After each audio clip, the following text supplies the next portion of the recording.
এগিয়ে আসছে কিভাবে যুদ্ধক্ষেত্র একবার দেখে নিন। এই যদি ভারতের অবস্থান হয় তাহলে প্রথম যে যুদ্ধটা কয়েক বছর আগে বাঁধলো ইউক্রেন আর রাশিয়া, সেই যুদ্ধক্ষেত্রটা কোথায়? যদি ওভার দ্য পোল জার্নি করে যান, মানে খুব শর্ট রুটে আকাশ পথে যদি চলে যান, তাহলে ৩,৯২৬ কিলোমিটার দূরে কোনো এক সীমান্তে, মানে প্রায় ৪,০০০ কিলোমিটার দূরে কোনো এক সীমান্তে যুদ্ধ হচ্ছে ইউক্রেন আর রাশিয়ার মধ্যে, যদি ওভার দ্য পোল জার্নি করে যান। আসলে আরও অনেক দূর, আসলে শুধুমাত্র ৪,০০০ কিলোমিটার নয়, এর চেয়েও অনেক বেশি দূরে ওই যুদ্ধটা হচ্ছে।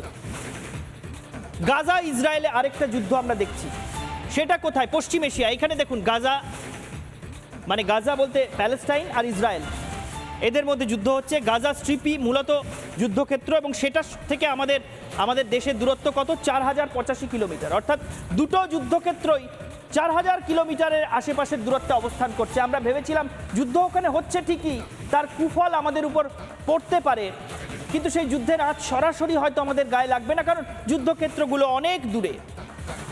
কিন্তু তারপর দেখলাম আমাদের দেশের আরেকটা দিকে, তৃতীয় আরেকটা দিকে, একটা উত্তর দিকে, একটা পশ্চিম দিকে, এবার পূর্ব দিকে আরেকটা যুদ্ধক্ষেত্রের প্রস্তুতি যেন চলছে। এই দেখতে পাচ্ছেন দ্বীপরাষ্ট্র, ছোট্ট লাল রঙের, এটা তাইওয়ান, আর এটা চীনের মূল ভূখণ্ড।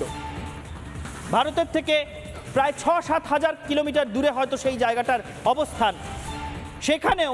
সেখানেও যুদ্ধ বাঁধার পরিস্থিতি, কারণ চীন স্বীকার করে না তাইওয়ানের স্বাধীনতা। তাইওয়ান নিজেকে স্বাধীন রাষ্ট্র মনে করে, চীন মনে করে তাইওয়ান চীনের অঙ্গ, এবং তাইওয়ানের স্বাধীন সরকারকে সরিয়ে চীন তাইওয়ান দখল করতে উদ্যত। বারবার সেখানে চীনের সামরিক বাহিনী হানা দিচ্ছে, বিভিন্ন রকম প্ররোচনা দিচ্ছে, যে কোনো দিন যুদ্ধ বাঁধতে পারে। তবুও সেইখানে যুদ্ধ বাঁধলেও সেটা ৬-৭ হাজার কিলোমিটার দূরে। কিন্তু এবার যুদ্ধক্ষেত্র কোথায় চলে এলো? একেবারে ঘরের পাশে। এই ভারতের ম্যাপ, তার ঠিক পাশে এই প্রতিবেশী দেশ পাকিস্তান, পাকিস্তানের পূর্ব সীমান্তে ভারত, পাকিস্তানের ঠিক পশ্চিম সীমান্তে, দক্ষিণ পশ্চিমে ইরান। পাকিস্তানের পূর্ব সীমান্তে ভারত, দক্ষিণ পশ্চিমে ইরান, মাত্র ১১১৭ কিলোমিটার দূর। ফাইটার জেট যদি ওড়ে তাহলে কয়েক মিনিটের ব্যাপার হয়তো ওই দূরত্ব কভার করা। অর্থাৎ যুদ্ধ আর খুব দূরে নয়, বিচ্ছিন্নভাবে যুদ্ধ বিভিন্ন এলাকায় বাঁধতে তা একেবারে ঘরের দোরগোড়া পর্যন্ত চলে এসছে।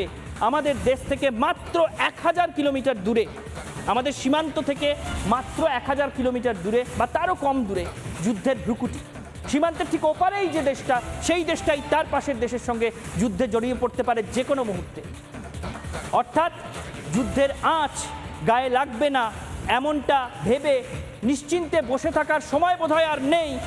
প্রস্তুতি বোধহয় সবাইকেই সব তরফে রাখতে হবে। আমরা এই বিষয়ে কথা বলেছি আন্তর্জাতিক সম্পর্ক বিশেষজ্ঞ রাজা গোপাল ধর চক্রবর্তীর সঙ্গে। তিনি কি বলছেন দেখে নেব। এই যে পাকিস্তান ইরানের যে ঝগড়াটা হচ্ছে বা যুদ্ধটা হচ্ছে, সেটা পুরোপুরি বালুচিস্তান কেন্দ্রিক বলেই আমার মনে হয়। যতদিন সেই ধরনের যুদ্ধ চলবে, ভারতের দিকে তার নজরটা কম থাকবে, এবং আমাদের কিন্তু এই মুহূর্তে যেটা বিরাট কিছু যুদ্ধ হয়ে যাবে সেটা মনে হচ্ছে না। চীনের যে সমস্ত পরিবহন আসে, মানে জাহাজ করে মালপত্র আসে, সেগুলো একেবারে চায়না পাকিস্তান ইকোনমিক করিডোর, যেটা বালুচিস্তান মধ্য দিয়ে গেছে। তাই চীন চায় না যুদ্ধ হোক। যদিও সামরিক দিক থেকে পাকিস্তান ইরানের থেকে অনেকটাই শক্তিশালী বলে অনেক বিশেষজ্ঞরা মনে করেন, তবে এই মুহূর্তে যে বিরাট যুদ্ধ হয়ে গেল তা কিন্তু নয়।